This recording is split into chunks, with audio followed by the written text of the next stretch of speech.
Mr. President, last week, Republicans made the wrong kind of history. And that is because last week they passed what may well be the single most expensive piece of legislation in the history of our country, all to help the rich and hurt the poor. I mean, this should go in the Guinness Book of World Records.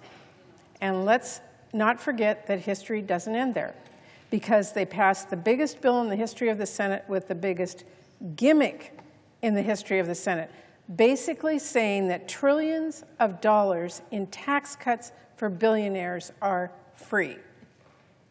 This farce is only getting worse because now, do you know what Republicans are turning to? Do you know what the next order of business here in the Senate is? They're going to take up President Trump's request to slash local news and bipartisan foreign policy investments in order to, quote, balance the debt. That is a serious case of amnesia.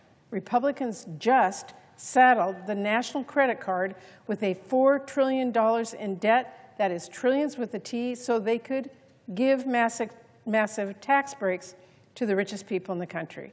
And they would have added even more to that debt if they didn't cut over $1 trillion in health care and nutrition assistance for millions of Americans. But now that it is passed, now that they have saddled the next generation with loads of debt to help billionaire donors, many Republicans want to return to talking now about getting the nation's fiscal house in order. Are you kidding me? Do you really think that we don't remember what just happened last week? Thank goodness for C-SPAN, and we all should review the tape. 1 week ago, Republicans were pretending trillions in debt for tax giveaways to their corporate buddies and mega donors was nothing, literally nothing. And now these same Republicans say local news, which provides crucial information in emergencies, is just too expensive to support. Now these same Republicans say we can't afford to continue life-saving aid that prevents famine and epidemics. Even though, keep in mind, we are talking about a sum total of less than 0.14% of our overall federal budget. The irony is almost as rich as the corporate CEOs who made out like bandits in that big, awful mess Republicans passed last week. And this rescissions package is not just bad because many Republicans are trying to have it both ways on deficits and debt now. It's just plain bad on the substance. These cuts hurt our communities and they hurt our country. Let's start with the local news. Republicans are trying to rip away investments that support over 1,500 local public TV and radio stations. These are stations that serve rural areas, and they give them local news you simply cannot find anywhere else. Coverage that matters to people, like what community events are coming up, how the school board is preparing for next year, weather and market reports for our farmers, not to mention emergency alerts when a disaster strikes. You do not have to look hard to find an example of how important it is we get disaster warnings right. When the devastating wildfires hit Southern California earlier this year, public radio broadcasts let millions of people know how to stay safe.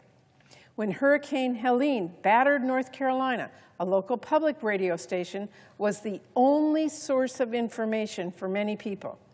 And of course, the recent tragedy in Texas and the flooding in New Mexico. These were incredibly deadly floods. My heart goes out to all the families who were affected, especially those who lost loved ones. And my deep gratitude goes out to our first responders. I am committed to helping those communities recover, to coming together like we always do as a nation after a tragedy. And while we learn more now about what is needed, one thing all of our communities need is strong emergency response systems. And one thing I can tell you, when dangers arise, cutting local news stations, silencing trusted sources that can push out important warnings when cell towers fail and your home internet connection goes out, that won't make anything better. And Mr. President, don't even get me started on how this rescissions bill will hurt free educational program for countless kids. We're talking about shows that kids and parents love. But after saddling our country with trillions in debt for billionaires, many Republicans are saying there's just not a penny left for our kids. Sorry, we're going to feed Big Bird to fat cats. That's the message Republicans are sending. This isn't quite how they'd say it on Sesame Street, but America knows that that message is brought to you by the letters BS. And it is so dangerously short-sighted. Talk to any parent.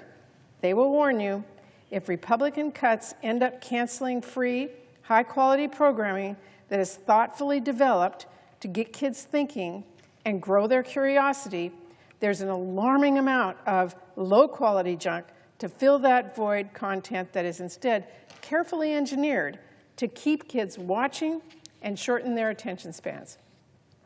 Actually, you know what? It makes sense. Maybe getting our kids hooked on brain rot TV is part of the Republican plan. After all, if our kids are watching PBS, they might learn to count. And if our kids learn to count, how will Republicans ever convince anyone that trillions of dollars in tax cuts are free? So I know, let's not forget, President Trump wants Senate Republicans to rip up investments they themselves helped secure to advance America's global leadership.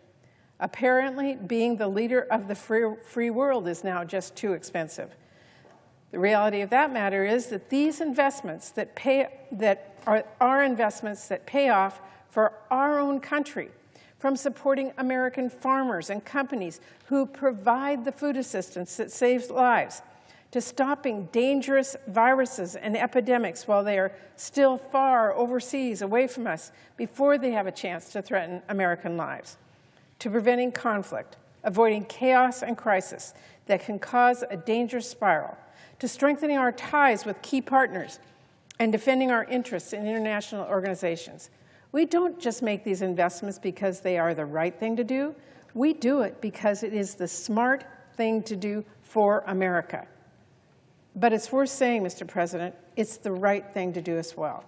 And it is unthinkably wrong that this president is willing to shell out trillions for some of the richest people in the world, only to turn around and say that less than a penny a day is too expensive to protect hundreds of thousands of little girls from HIV. It is wrong for Republicans to say, oh, we've got to get those corporate executives a big bonus, only to turn around next week and say, oh, we don't really have to worry about the work our farmers do to help those starving kids. It's also foolish to think this is just a luxury, just charitable work. Our farmers know better. Americans who contract infectious diseases abroad know better. The companies in our states who work overseas to stabilize conflict-affected communities alongside DOD, they know better. It is bad strategy and a surefire way to hand China the upper hand. But we cannot lose sight of the fact that it is just plain wrong. Let's be clear, if they cut this funding, Republicans will not just be turning America away from the world, they will be turning the world away from America. Do Republicans really want to cause needless suffering or slash bipartisan funding and break commitments we already made together to save a quick buck? Is America's credibility so cheap to them? They talk about peace through strength, as if they are carrying on Ronald Reagan's legacy. Reagan spent about 0.5% of our GDP on foreign assistance. Today, we spend less than half that. And keep in mind, the cuts proposed here are really, they are a drop in the bucket compared to the tsunami of spending and tax giveaways that Republicans just passed. I mean, you could cut every single penny the U.S. has spent of foreign assistance since World War II, and it would not add up to the cost of the tax cuts Republicans passed last week. And that's all saying nothing about how pushing this through won't just cut bipartisan investments. It will cut out the heart of the basic principles that make bipartisan deals possible. How are we supposed to negotiate a bipartisan deal if Republicans turn around and put it through the shredder in a partisan vote? This entire package next week should be rejected outright.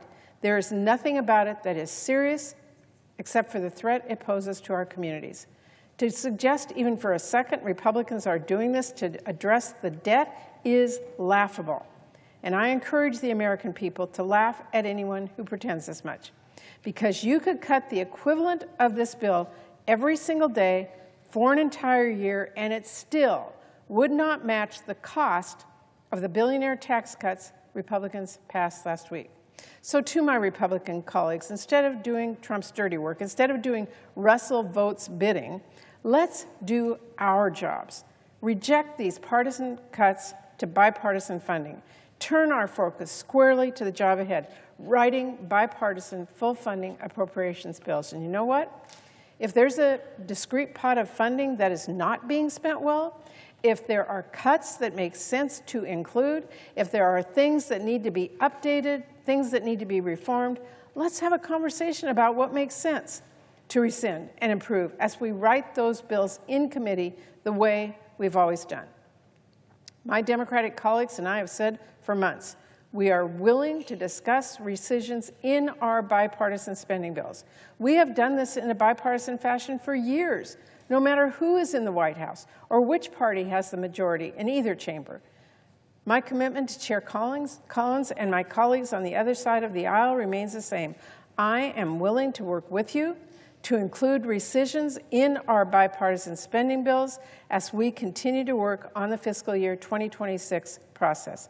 Instead of moving forward with this partisan rescission package, let's reject that package and have these discussions and work together. Let's move forward on bipartisan appropriations process and address all of those decisions there. Thank you, Mr. President. I yield the floor.